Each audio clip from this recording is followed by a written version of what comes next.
So, mihi mahalo, te ahi ahi kia koutou. Thank you for that great introduction. I think you're absolutely right that it's really easy for us to mock futures that have come up in the past. And I thought I might lead with that because there's quite a lot of research that shows that the more people know about a topic, the worse they are at predicting the future of that topic. And interestingly, the CIA in the US, which is one of the biggest government investors in futures, now has a panel of what they call super forecasters of people who work alongside them who are amateurs. And quite frequently, the amateurs beat the professionals at being able to predict particularly the timing of specific things. So the length of the pandemic, for example, the day that war might break out in Ukraine, and so on. And one of the things I'd like you to take away from my talk is that there really are no future facts, that we have enough trouble, as you can hear from some of the great speeches we had this morning. The way we see the past is not the same depending on our point of view of the past. And the same happens in the future. We don't have the same point of view about what the future will be. And interestingly, what futures research has shown over the last probably 20 years now is that one of the best things we can do is to think about scenarios and think about different ways that the future might turn out. And so as a futurist, I spend my time playing in these kind of four segments. At the top are megatrends, which are also the things we might call drivers of change, and I'm going to dig into a few of those today. I'm not so interested in the wild cards. They're the things that we know exist. They're like the jokers in the pack that you throw down. We know they're out there. They're going to turn up. They may not be on a regular cycle. Then I'm quite interested in this bottom segment as well, which are weak signals. And so weak signals are the things that are like, to me, they're like little messages, kind of almost like Hansel and Gretel kind of breadcrumbs from the future, where if we're paying attention, what we can do is that we can see that patterns start to emerge long before people around us realize. I'll give you a great example of a weak signal, which is that this really ages me, but in 1979, I learnt to code. I was at an all-girls high school in rural New Zealand, and the only way that I could learn coding was to be bused to the local boys' school because it wasn't a girls' subject. And while I was bused to the local boys' school, they didn't actually own a computer. We had to make punch cards. We mailed them to Wellington, and 2 weeks later, our cards would come back and we'd find out whether our code worked. There was no guidance counselor who thought that it looked like a good idea to carry on with coding. And I don't know if anyone from my class carried on with it. I certainly didn't take it in my first year at university. And the main reason I didn't take it in my first year at university is that we got to go on a field trip to Wellington.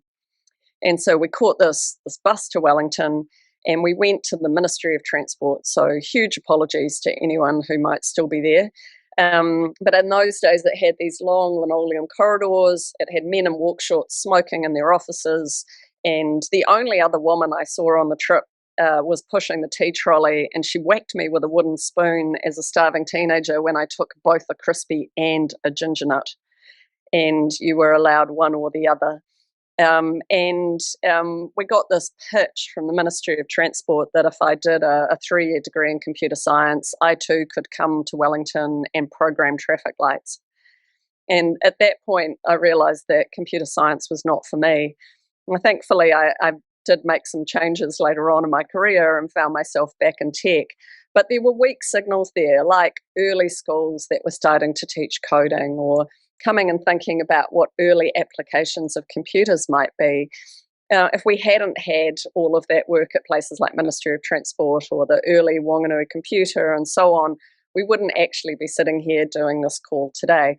So these weak signals start to add up over time. And what we know is that anything that becomes mainstream, it sort of bounces along the bottom, like slowly, slowly, slowly, suddenly. And so I'm quite interested in these weak signals. And then the trends area, I'm not so interested in either. These are the things that are already in the market. They're already common. If any of you have had COVID this year, which unfortunately I had, I stayed at home. I watched terrible television. And one of the things that struck me was just how many home decorating shows there now are on TV. They're perfect for napping in when you're not feeling well. But that's a global phenomenon that when people have been stuck in their houses for a couple of years, they spend a lot of time redecorating if they can. So I'm going to talk today mostly about these megatrends and these weak signals. So a couple of the megatrends or the drivers of change that I'm spending a lot of time thinking about are these ones. What is it to become bicultural?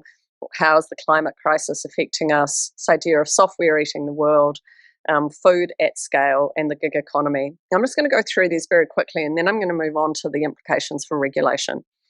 So one of the big things, we've had a number of talks today, so kia ora Bill and Lil, around the changing dynamics in New Zealand. But this diagram for me is a particularly useful one, particularly because I love the math. And what you can see on the right-hand side is the non-Māori population, and it has what I call a bit of like middle-age spread. I'm right in that median of what does a Pākehā New Zealander look like. We're very slightly more female. We've got a median age of 54. I'm a little bit older than that.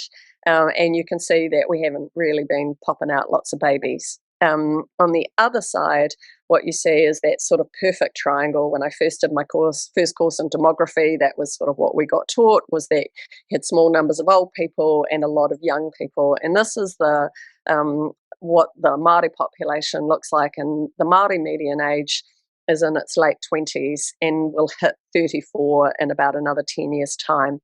So what we can see is we have two very different populations in New Zealand. And the pandemic played this out as well. So New Zealand was one of the few countries for the first 2 years of the pandemic where our life expectancy increased. We had negative excess deaths. This is true at the population level, but it's not true for Māori. So for Māori life expectancy continued to decline right through the pandemic, and we had a disproportionate number of Māori who have both died from COVID and will be suffering from long COVID. Something that you don't see if you only look at the macro level of New Zealand.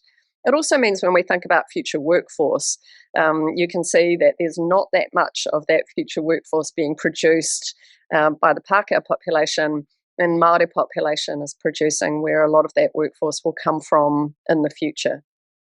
So we've had a number of conversations about climate.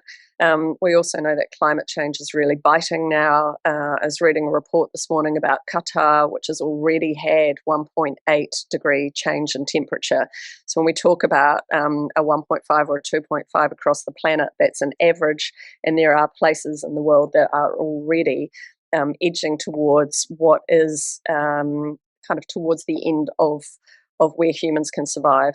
And if we think about pandemics for a minute, I worked for the Ministry for the Environment in 1990, and I wrote a report while I was there saying that this was the year that Nelson would be underwater and that we would be hit by a dengue fever pandemic, thanks to the changes that we were making to our climate.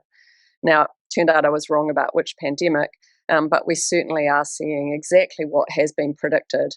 And interestingly, 1850 was the first published research on climate change.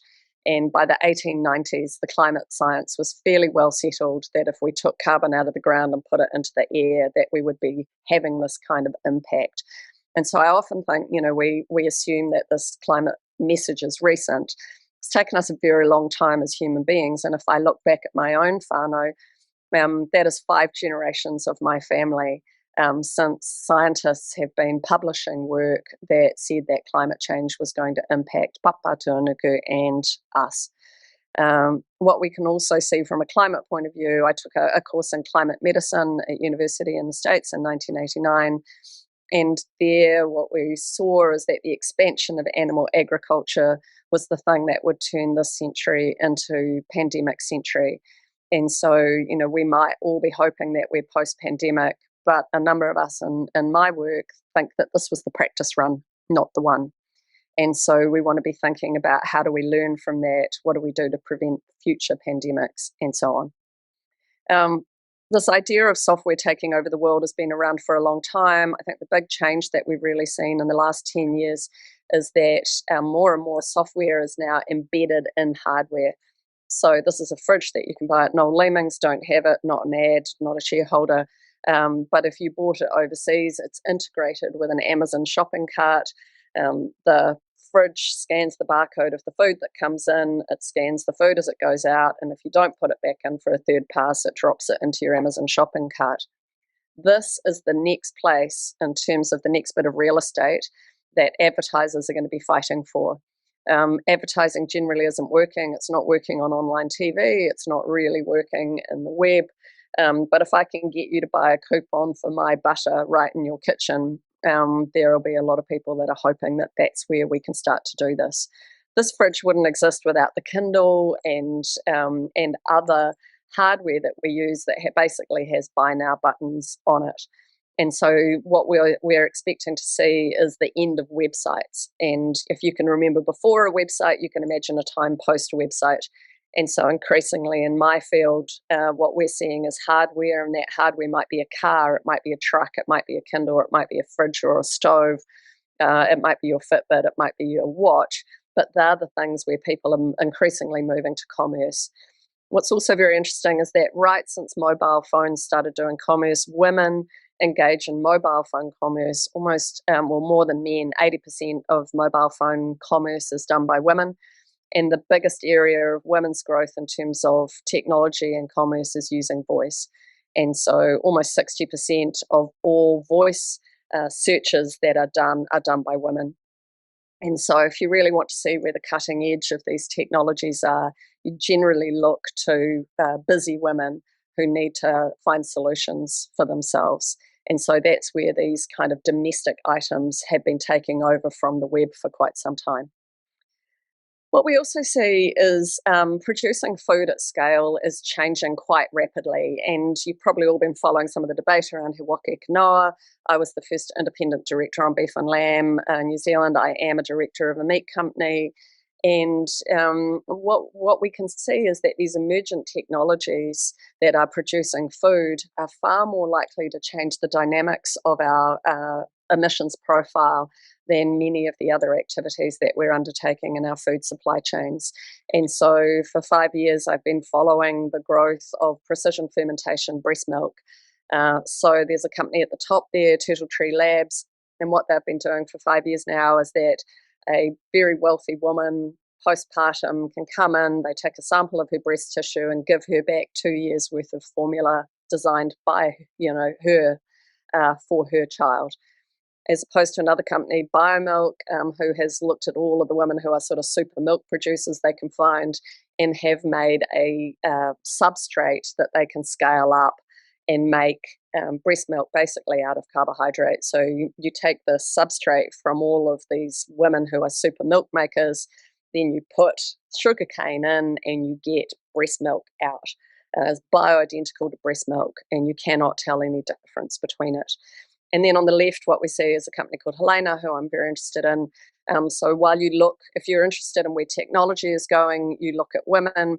If you want to know where diet fads are going, you look at American bodybuilders. So they were the origin of paleo, keto, and so on.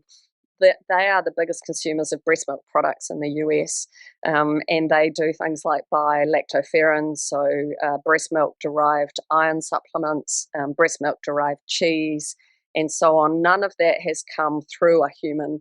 It's that same idea that you take a substrate, you put it into a vat, you feed it lots of sugarcane, and breast milk or breast milk components come out. This is a huge challenge to the way that the dairy industry needs to think about its future. There's been some very interesting cases this year in India. India is one of the few countries in the world where the sale of actual fresh breast milk has been legal. There's just been a challenge to that and an injunction, and Neolacta has been forced in October to take their products off the market. But some very deep ethical discussions about whether or not it's ethical to milk women, pasteurize that milk, and to sell that milk.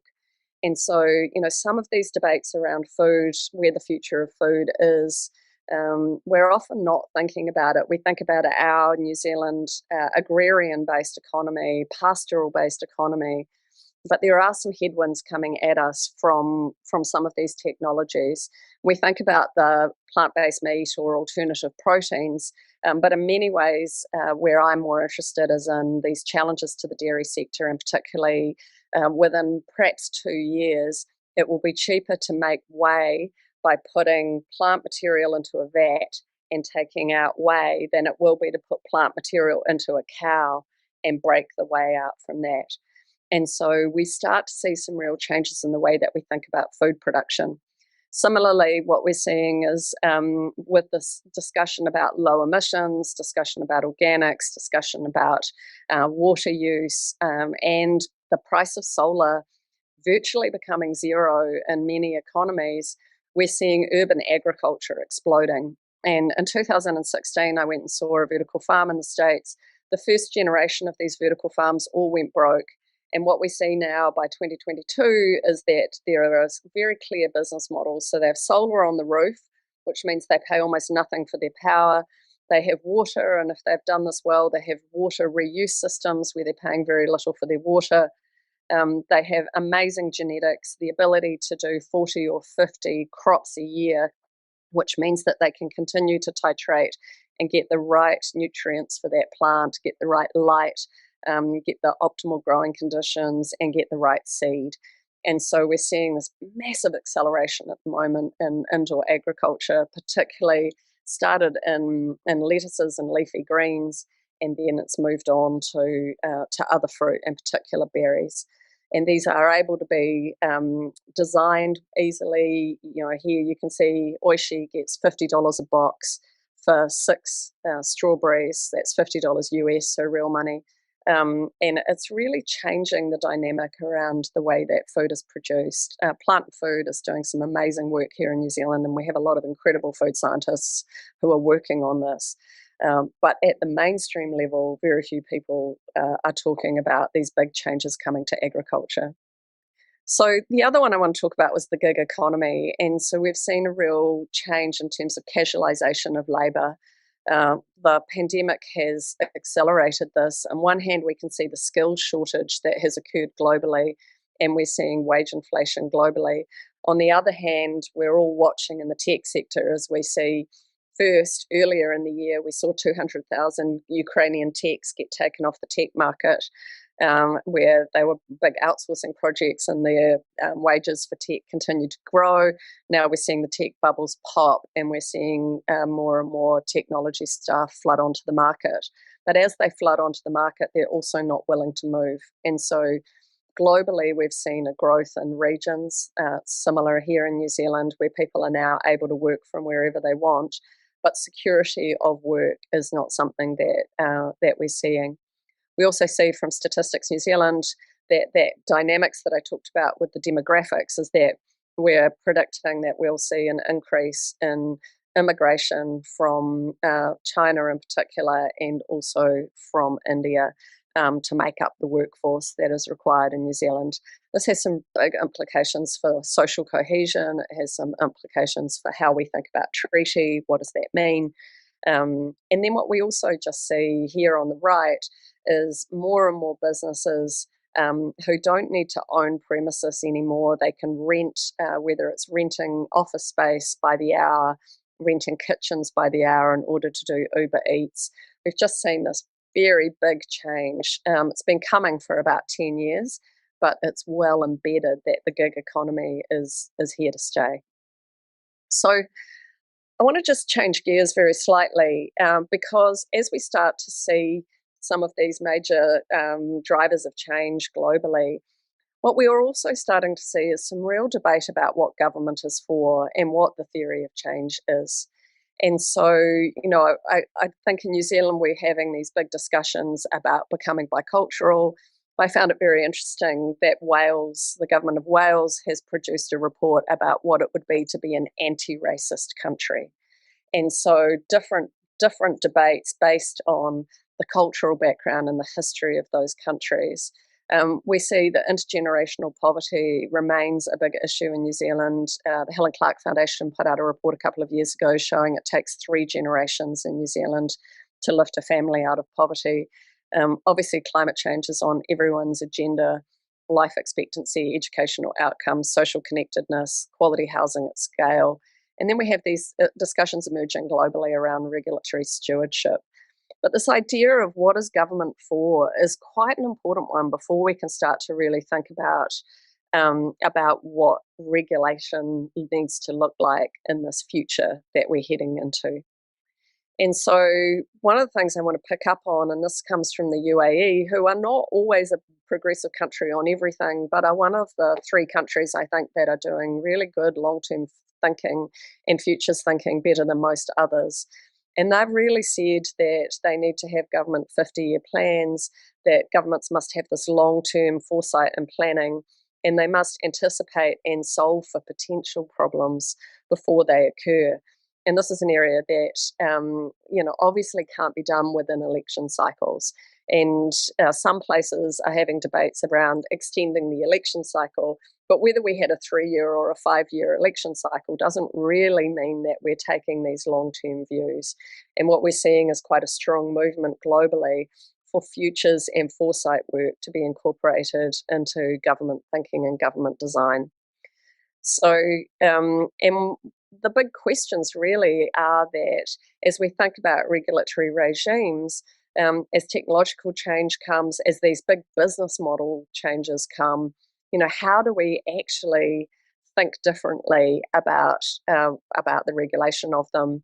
As things become more and more borderless, what does that mean? So, on one hand, what we're seeing at the moment is actually almost a slight collapse of globalization, where we're seeing that globalization is not expanding at the rate that it was. Trade is changing quite markedly around the planet. But at the same time, these multinationals are still existing and still part of our daily lives. And most of the regulatory tools that we have around them were designed for the past and not for the future. And so when something like a Facebook emerges, what we tend to do is we think about privacy and we think about free speech. We don't really understand what the role of those big social media or others are in our lives. And then how do we think about regulating disruptive technologies? So if you look at something like the big threats that are coming, in my opinion, to the dairy sector, often what happens is that people kind of point and laugh at them at the beginning, and then what happens is people try to regulate and sue them somehow. So the industry usually gets together and says, look, we need governments, whether it's the US government or the Canadian government or whoever, to regulate the word meat, or we need you to regulate the word milk.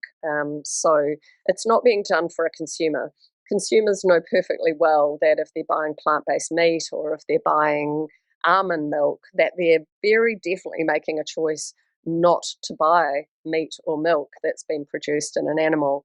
But the industries think that somehow they can stave off this future threat by getting governments to regulate the word. And so there are a number of governments around the world that have regulated the word milk or regulating the word meat.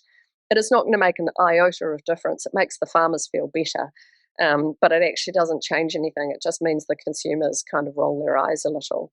And so we see this like, who are regulations for? What is it that they're trying to achieve? Are we using these regulations in order to try and perpetuate the past, for example, or are we enabling innovation? And I think one of the biggest questions we have is this one about democracy and faith in government. Is it under threat? And if it is, how do we deal with that? So I found this in my Twitter scheme this morning and stream this morning, and I just had to put it in because I think one of the big things that we've seen in terms of changes in the way that we think about the role of government is the interconnectedness of government, and New Zealand has done a very good job of starting to really think about what is a whole of government approach to things. So how do we think about public health at the same time as we think about transport? How do we think about social cohesion at the same time as we think about housing planning? And so I found it very interesting here, this kind of pushback for, we shouldn't be doing, somehow the NHS shouldn't be involved in keeping people's houses warm, whereas that is exactly where good thinking is going across the globe. So there was a mention of anticipatory regulation in the conversation in the introduction, and we are seeing more and more of this work where how do we start to become a little more agile? How do we start to think about where regulation is going? How do we create these sandboxes the growth in open data. So I chaired Lindsay's Risk and Audit Committee for a number of years when open data sat with us, and then later it went over to Statistics New Zealand. And again, New Zealand has done quite a good job in some areas around open data and making that data useful and usable by policymakers and by businesses. But there's still a very long way to go on that. And then there's this really, how do we get the interface between regulators and innovators and active engagement by the public in the design of the regulatory regimes? And increasingly we are seeing, and through a number of things like the LTIB process, community consultation and broader consultation. And I have to say, I think this is happening much better at the local government level than it is happening at the central government level. And we are seeing a lot of this at the local government level across New Zealand. But this real way of thinking, it needs to be outcomes based, it needs to be future facing, it needs to be proactive. And you know what? We're not always going to get it right along the way, but it needs to have a much faster clock speed than we currently have with many of the regulatory regimes that we operate. So let me give you an example from Singapore. In 2016, they created this Committee on the Future Economy. They picked a number of areas where they were willing to allow open up regulatory regimes and say, we will make these regulations up as we go, basically. So they have the Autonomous Vehicle Initiative, which has allowed them to really release autonomous vehicles in the wild and to regulate as they go and as they learn with the industry. They've done similar things with their smart financial centres and with the Energy Market Authority. You know, we've had very strong role here where the theory of government has been to keep the cost down in our energy markets. And if we're keeping the cost down, that has been at the expense of innovation and of decarbonising our energy industry in New Zealand. And so how could we perhaps think about encouraging decarbonisation and innovation through using different tools? And then the final one I'm going to mention is this precision fermentation for food security. So Singapore has ended up with a centre of excellence in precision fermentation of food, and it's largely because they have a food security plan. There is very little land available to them in Singapore, and so the production of protein is not easy for them, which means that they're dependent on protein coming across the border from other countries. And so what they've wanted to do is invest heavily in these technologies that convert carbohydrate to protein, and they allow them to be sold in their markets. And so they have developed a very strong innovation in this area. We also see this growth of agile regulation around the world where we might be able to build half a house and build the other half later without having to come back and do a second permitting process. And we can really think about outcome-based regulation. But I want to just think about the narratives that are in here. So in the 1980s and beyond, we really had a big discussion about market failure being the reason that we needed regulation. And then there's been this sort of move to guardianship being the language globally of regulation. And then we've seen this idea of somehow we've sort of got to manage these big digital monopolies, the Amazons, the Twitters, the TikToks and so on. And we still don't really know how to get our hands around them. And part of it to me is that we don't have a clear narrative about what it is that we're trying to do. And so what if we really thought like the Singaporeans about do we want to impede or enable including innovation, and what might that look like? And so I want to just quickly talk about Wales. Wales was the first country in the world to put the SDGs into legislation. I had the privilege of spending a couple of days with Sophie Howe just recently, who is the Commissioner for Future Generations in Wales. They produced a manifesto for the future in 2020. They went out and they had a conversation with Welsh citizens. Over 5,000 people were involved in online, and then they had several thousand people involved in workshops. And out of that, they came up with these 7 areas that they wanted, for the future of Wales. And interestingly, when they came back and asked what was the most critical issue facing Wales, back in 2015, it was climate change.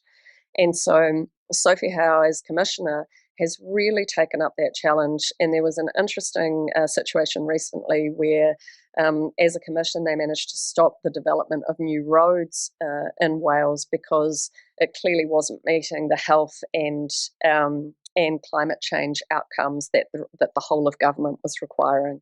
And I think that this model of a commissioner for the future is a really good one. The UAE, as I said, is not necessarily progressive in all areas, but they have built a ministry of possibilities. And this ministry is a virtual ministry. And again, I got to meet with one of their senior leaders just recently. And I found it very interesting in terms of how they were really trying to achieve the impossible and thinking about how to bring the impossible into government. And I think that there's quite a lot that we can learn from what they're doing here. And then finally, Finland has been really active since 1993. They have every government agency has a futures function in it.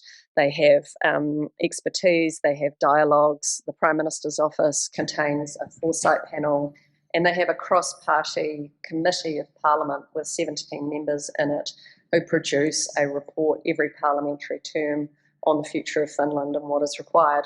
So kind of not like our BIM as a briefing to the incumbent minister created by the agency. Instead, what it is that these 17 parliamentarians get together and produce a cross-party report to the incoming government on what are the big issues facing Finland. And what you then also have is the permanent secretaries, which are basically like our secretaries or our CEs of our government agencies. They also write a response. And so what they have is a very good cadence here of thinking about how to anticipate what are the big issues that Finland needs to deal with, and then how should Parliament and government as a whole address those issues. So they have a much more cohesive approach to futuring and to using scenarios across all government agencies. So they've produced a whole range of reports, and they also put together a fund that helps from the outside, and it has 40 to 50 million euros a year to invest in futures research, which then feeds into those government agencies and parliamentary processes. And they're very clear about the three core topics, which is around sustainability, a fair data economy, and democracy and participation. And so they really put money into how do they create that vision. And I think there are a number of things we can learn from all three of those countries. The UK, I spent some time with their foresight team just recently as well. And, you know, they have been producing these reports now for over 20 years, where they are putting out discussion papers for government and for the private sector to use on where they think the country is going.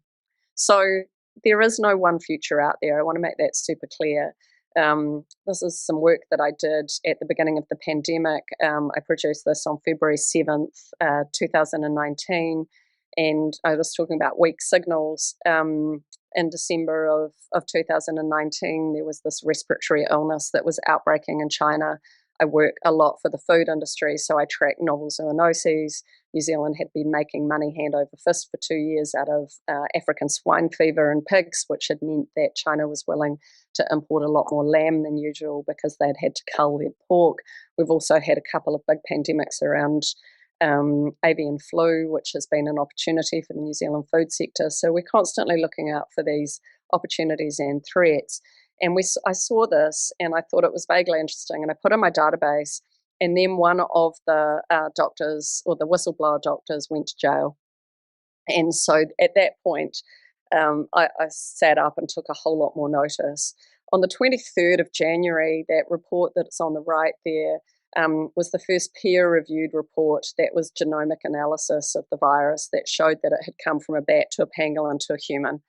And that was the point, 23rd of January 2020, that we knew that this had a food relationship, that it had really emerged out of animal agriculture, and climate change were the two big things that had come together to cause this. Then on the 7th of February, two big things happened. One of them was that the first of the doctors died, and at the same time, China ran out of shipping containers. So this ability to use weak signals and put them together, that was the moment that many people in the New Zealand meat industry knew that it was time to start to change the dynamics of where we moved our product and how. And I tell you this because I think that this level of detail is happening across in a number of probably government agencies and also in the private sector, but we're not sharing it as much as we probably should with each other. I've just done a piece of work for Moka Tangata, which is the Workforce Development Council for the primary sector, food and fibre sector, and we ran 15 community workshops to identify 4 possible futures for the food and fibre sector. And I think this was a really useful piece of work because in the past we tend to have had an agency or agencies in the sector that have come up with one future, and then we try and build a government strategy towards one future. But if we can think about there being multiple futures out there, we can start to think about what strategies will work in different ways. So what if we have more Māori ownership and a more Māori workforce in food and fibre? What if we have a more foreign ownership and more foreign workforce in food and fibre? What if we delay climate change regulations and we stay with a product commodity kind of strategy? Or what if we had strong environmental regulation and we went for a premium strategy? Each of those futures will play out differently, and the real future may be more like the centre with a piece of each of them. But if we can play with these possible futures, we have the ability to develop regulation and to develop policies that will work into different futures rather than just picking one linear future that we think will emerge and that we're generally not that good at predicting. So I want to just leave you with this last idea, which is that if you look back 10 years and even 20 and try to explain what 2020 was like, we don't have the language to explain it to someone from 20 years ago. So if I explain to someone from 20 years ago that I had cocktail parties on Zoom for a year and that I Zoom bombed my dad's retirement party, it just doesn't make any sense that the Māori Language Commission would be putting out Zooey backgrounds. It wasn't a word that we used, that I needed to take photos of my food with my phone and I needed to share it with strangers that I didn't know. Doesn't make sense. Selfies were something that, Dad put a camera on a rock and you all tried to rush together and get into the shot. It wasn't something that you could do on a phone that you could hold. And the jib crisis kind of didn't make sense. Nobody thought that we'd be listening to Radio New Zealand at 1 o'clock for 2 years or something to find out how many New Zealanders had died.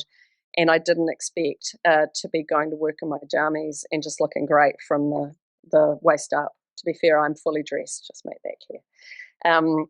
But, these kinds of, any of this doesn't make sense to someone from 2002.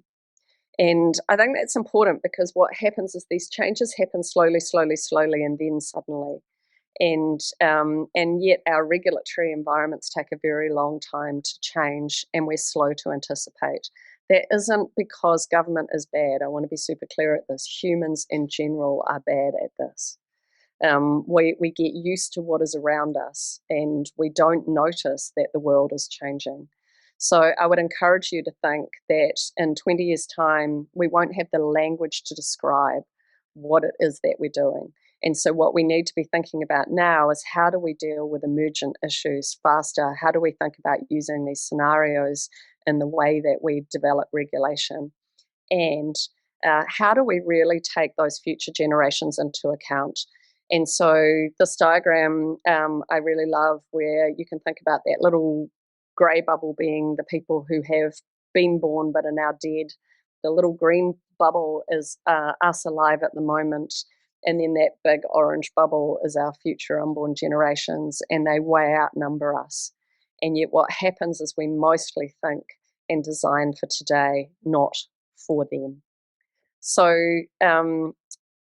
we can think about this kind of really building for long term. I just want to get to my last slide before I run out of time, which is really like, how do we have a conversation with our citizens about what the role of government is?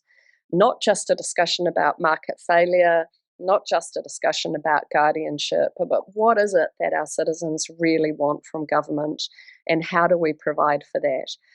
If we look at the countries that do this well, many of them have high tax regimes, they have good social cohesion. How do we really think about that? what is the nature of regulation in a volatile, uncertain, ambiguous, changing world? How do we take these very long-term views? And then before I knew that, we were going to have such expertise from Bill and Lil this morning, I really want us to think about what a bicultural framework might look like. And we don't have a map to follow here. So it is really for us to create this map ourselves. But what if we really recognise the mana, Papatūānuku and Ranginui and everything that we did? What if we really thought about how we whakapapa to all creation? Increasingly, I'm working with CRIs, and those CRIs know that mātauranga is science, and we're no longer talking about mātauranga and science. The mauri and the interconnectedness of all things. What if we really thought about those future generations? So I started by saying that it was 5 generations back in my family when we first got the climate science that said that we knew that we were damaging our environment and our atmosphere. So we can't leave that 5 more. And then I just want to leave you with this idea of really thinking with systems. So kia ora piri, I can see that I'm out of time, and luckily that is my last slide. So kia pai te rā, kia ora mai tātou. And Melissa, thank you very, very much indeed. That's absolutely...